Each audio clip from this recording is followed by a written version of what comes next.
मेरे साथ विजय जी और सुरेश गुप्ता जी और हमारे वी.एस. सैनी साहब, एमएलए साहब, और मेरे साथ बैठे हुए चांदवीर जी।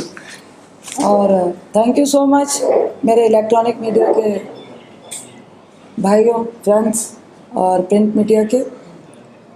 आज हम लोग पूरे देश में 20 जगहों पे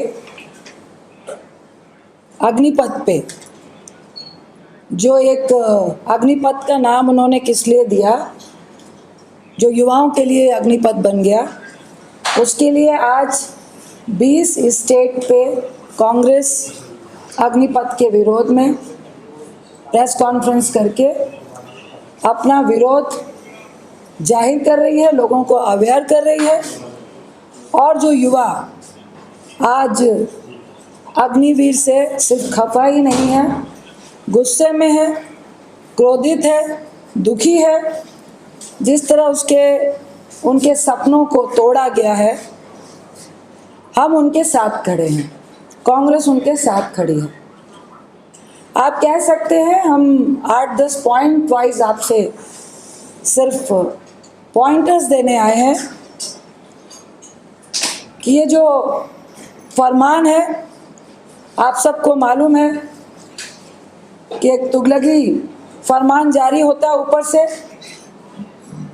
और सारे लोग, सारे भक्त लग गए हैं अनभक्ति में, ये दिखाने के लिए कि जो फरमान जारी हुआ है वो सही है। सबसे पहले हम लोग कांग्रेस अग्निपथ की जो बात युवाओं के साथ है, वो सबसे बड़ा विश्वासघात है। दूसरी बात, बीजेपी का नारा था 1 रैंक 1 पेंशन। नतीजा क्या निकला? No rank no pension. Congress ने संकल्प लिया है कि हम अपनी सेना को, फौज को किसी भी हालात में कमज़ोर नहीं होने देंगे। हम कोई भी समझौता अग्निपथ के लिए नहीं करेंगे। कांग्रेस का निर्णय है, जब तक अग्निपथ को वापस नहीं लिया जाता है, सरकार अपनी योजना को वापस नहीं लेती है, लगातार सत्याग्रह के माध्यम से, शांति के सत्याग्रह से कांग्रेस लगातार विरोध करेगी। और हम किसी भी संशोधन का, अमेंडमेंट की बात नहीं मानने वाले हैं।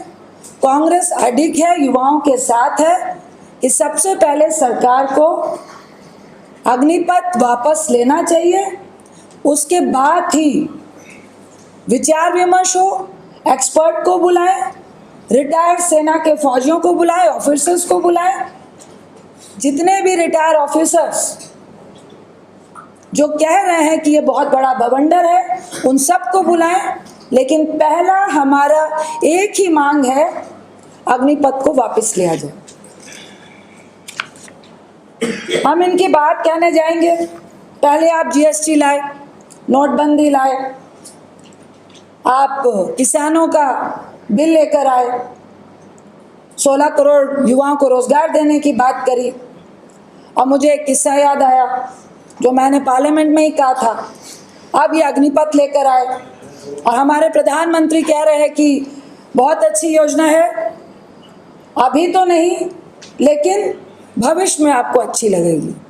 भविष्य में किसको अच्छी लगेगी? भाजपा को या युवाओं को या देश को? आपको याद होगा, नोटबंदी हुई, मोदी साहब ने 55 दिन मांगे थे और कहा था कि अगर मैं सक्सेस नहीं हुआ तो मैं सड़क पे आऊँगा। उसके बाद वो हमारे प्रधानमंत्री हैं, मैं आगे नहीं बोलूँगी। अब मोदी साहब से पूछिएगा कि उन्होंने क्या किया। क्या नोटबंदी से एनपीए, काला धन, आतंकवाद, भ्रष्टाचार, जिसके लिए नोटबंदी आया था, क्या हम सक्सेस हो गए? फिर आया किसान बिल, 700 किसान हमारे शहीद हो गए। आपको वापस लेना पड़ा बिल, लेकिन आपका अहंकार नहीं छूटा। हम आपसे आग्रह कर रहे हैं कि प्रधानमंत्री जी, आप सिर्फ भाजपा के या भक्तों के या अडानी के प्रधानमंत्री नहीं हैं, देश के हैं, देश के युवाओं के हैं, जिनको आपने नौकरी का वादा किया था और 8 साल के बाद जो झांसा और जुमला आपने अग्निपथ के नाम पे दिया है वो सरासर ढकोसला है।